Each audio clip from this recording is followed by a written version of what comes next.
साल 2001 में जब नरेंद्र मोदी गुजरात के मुख्यमंत्री बने, तब मध्य प्रदेश में दिग्विजय सिंह अपने मुख्यमंत्री कार्यकाल के दूसरे चरण के आखिरी 2 साल निभा रहे थे। 2003 तक दिग्विजय सिंह का कार्यकाल था और 2001 से गुजरात के मुख्यमंत्री के तौर पर नरेंद्र मोदी का कार्यकाल शुरू हुआ।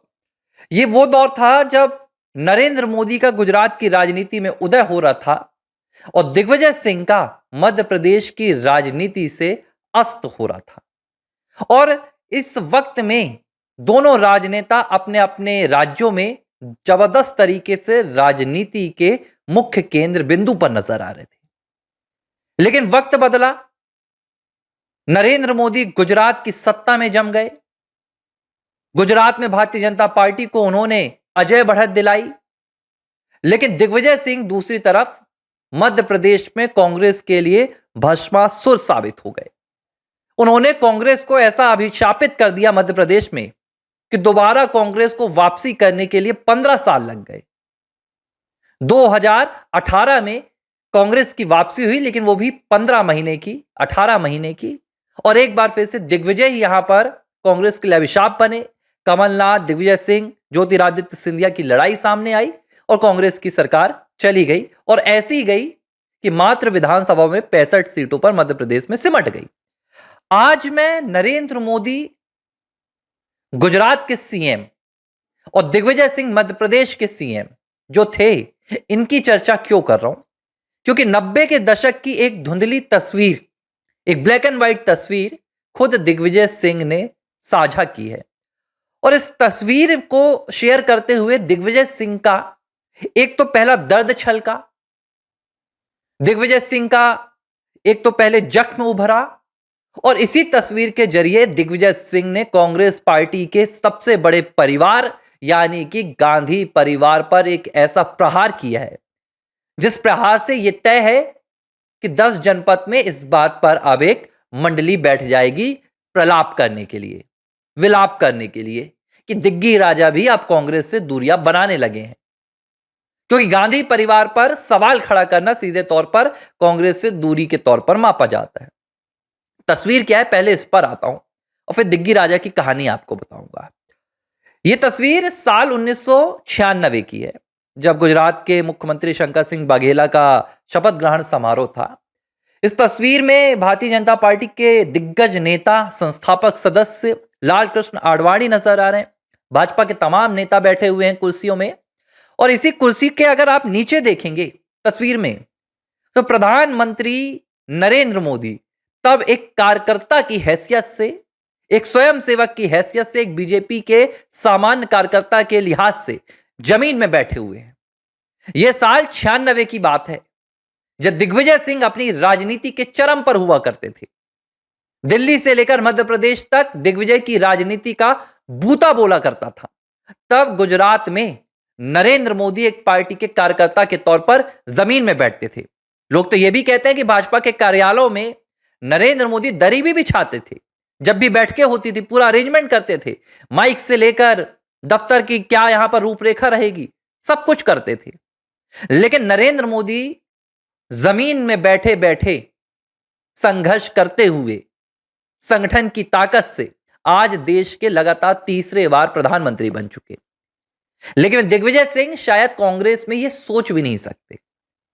दिग्विजय सिंह कल्पना भी नहीं कर सकते कि क्या कांग्रेस में कभी कोई कार्यकर्ता या कोई सामान्य नेता प्रधानमंत्री की कुर्सी तक पहुंच सकता है। प्रधानमंत्री तो दूर की बात है, कांग्रेस के अध्यक्ष के पद तक नहीं पहुंच सकता। इस तस्वीर को दिग्विजय ने शेयर किया और शेयर करते हुए उन्होंने कहा कि यह बड़ी प्रभावशाली तस्वीर है। इस तस्वीर में नजर आ रहा है कि कैसे राष्ट्रीय स्वयंसेवक संघ का एक जमीनी कार्यकर्ता, भाजपा का एक जमीनी कार्यकर्ता नेताओं के चरणों में बैठकर संघर्ष करते हुए पहले गुजरात का सीएम और फिर भारत का पीएम बनता है। इस तस्वीर के साथ दिग्विजय सिंह ने नीचे जय सिया राम भी लिखा और साथ में उन्होंने राहुल गांधी, उन्होंने Indian national Congress, MP Congress, इसे बाकायदा टैग भी किया ताकि यह तस्वीर कांग्रेस पार्टी के नेतृत्व तक पहुंचे। और तस्वीर भेजने का, तस्वीर के पीछे संदेश दिखाने का मात्र एक रास्ता है, नेतृत्व, संगठन। दिग्विजय सिंह ने यह आईना दिखाया कांग्रेस को कि कैसे कांग्रेस को एक परिवार चलाता है और भारतीय जनता पार्टी को एक संगठन चलाता है, भारतीय जनता पार्टी को एक कार्यकर्ता चलाता है।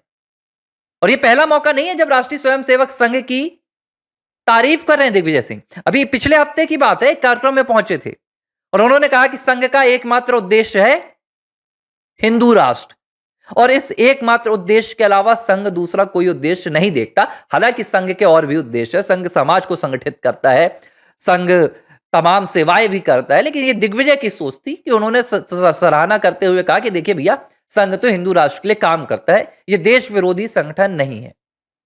इससे पहले सनातन हिंदू एकता यात्रा में दिग्विजय सिंह के बेटे जयवर्धन सिंह बागेश्वर धाम के पीठाधीश्वर धीरेन्द्र कृष्ण शास्त्री के साथ कदम ताल मिलाते हुए नजर आए थे।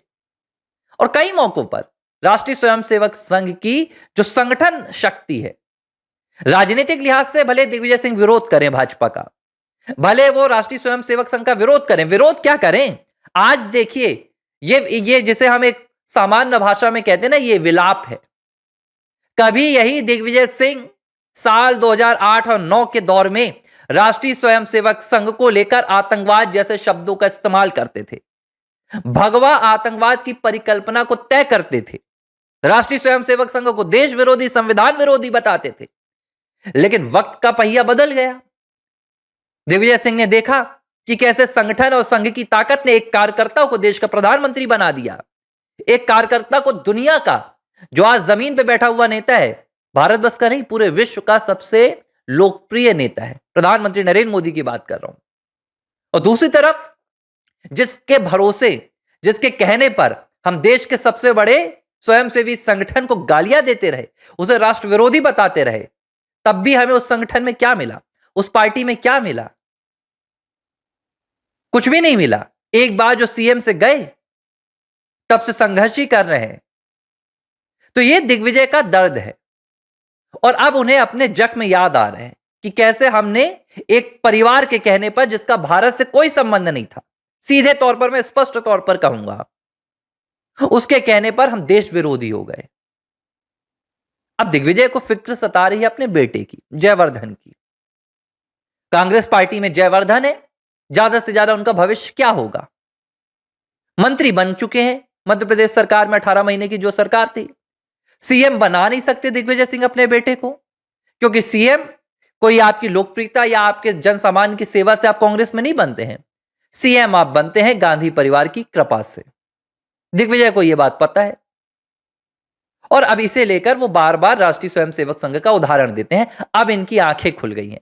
अब इन्हें यह बात समझ में आती है कि जो भाजपा है उससे आप क्या सीख सकते हैं, जो राष्ट्रीय स्वयंसेवक संघ है उससे आप कैसे संगठन को मजबूत बनाने का पूरा तरीका सीख सकते हैं।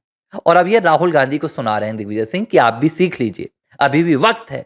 नहीं सीख पाएंगे तो मेरी तरह आपकी नैया डूबना भी तय है। एबीसी हिंदी न्यूज, आज ही जुड़िए हर खबर के साथ।